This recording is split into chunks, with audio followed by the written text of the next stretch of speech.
संभल में वक्फ बोर्ड के दावे की संपत्तियों में बड़े फर्जीवाड़े का खुलासा हुआ है। प्रशासन को दिए गए वक्फ के दावे के अभिलेखों की जांच में जांच कमेटी की रिपोर्ट में नए खुलासे हुए हैं। एक मदरसे के लिए किए गए गैरकानूनी और गैर रजिस्टर्ड वक्फनामे के अनुसार पूरा संभल शहरी वक्फ की संपत्ति पर आबाद है। जामा मस्जिद हो या विष्णु मंदिर, सभी सरकारी दफ्तर वक्फ की संपत्ति में है।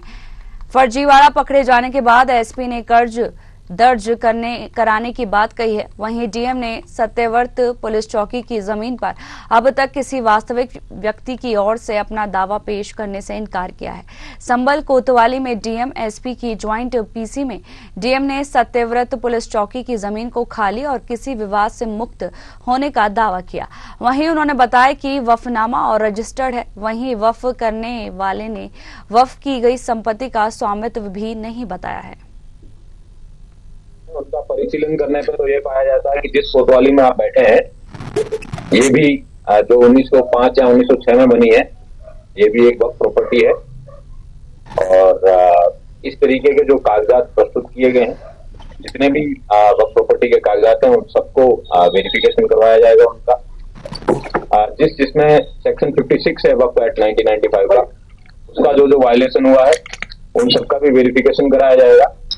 और जहां जहां पे इसके वायलेशन को पाया जाएगा और फर्जीवाड़े करके डॉक्यूमेंट करके एग्रीमेंट करके जो एक्सचेकर को भी जो लॉस हो रहा है, ये बेनामे कराए जा रहे हैं, जिसका कोई लीगल सेंटिटी बेनामे के तौर पे जो सेल डीड के तौर पे होना चाहिए वो नहीं है, उन सब में भी कार्रवाई की जाएगी। और इस पर्टिकुलर केस में जो रिपोर्ट एसडीएम, सीओ और ईओ ने दी है, उसके आधार पे एक अभियोग पंजीकृत किया जाएगा और आगे विधिक कार्रवाई। विवादित धर्म स्थान है, उसके सामने सत्यव्रत पुलिस चौकी का निर्माण हो रहा है।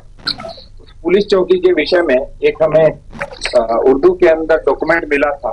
इस डॉक्यूमेंट का अनुवाद भी उन्होंने दिया था। ये हमारे पास एक अनुवाद है पूरा, जो इसके अंदर कुल 20 बिंदु दिए हुए हैं और उन 20 बिंदुओं में लिखा हुआ है कि ये चारों ओर उत्तर, दक्षिण, पूर्व, पश्चिम की चौहद्दी या बाउंड्री है और इनके बीच की संपत्ति वक्फ है।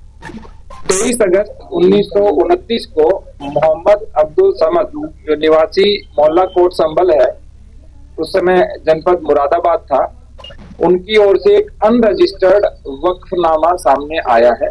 उसमें क्रम संख्या 1 से 20 तक जो संपत्तियां हैं, उनका भौतिक निरीक्षण और अभिलेखीय परीक्षण त्रिसदस्यीय समिति ने किया है, जिसमें हमारे यहाँ के एसडीएम, सीओ और यहाँ के ईओ तीनों लोग थे।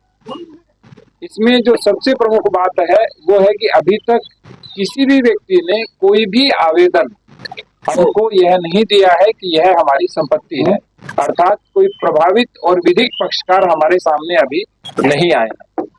संभल में वक्फ के नाम पर हुए फर्जीवाड़े का खुलासा हुआ है, जहां पर 4 किलोमीटर के दायरे में पूरी संपत्ति को वक्फ बताया गया है।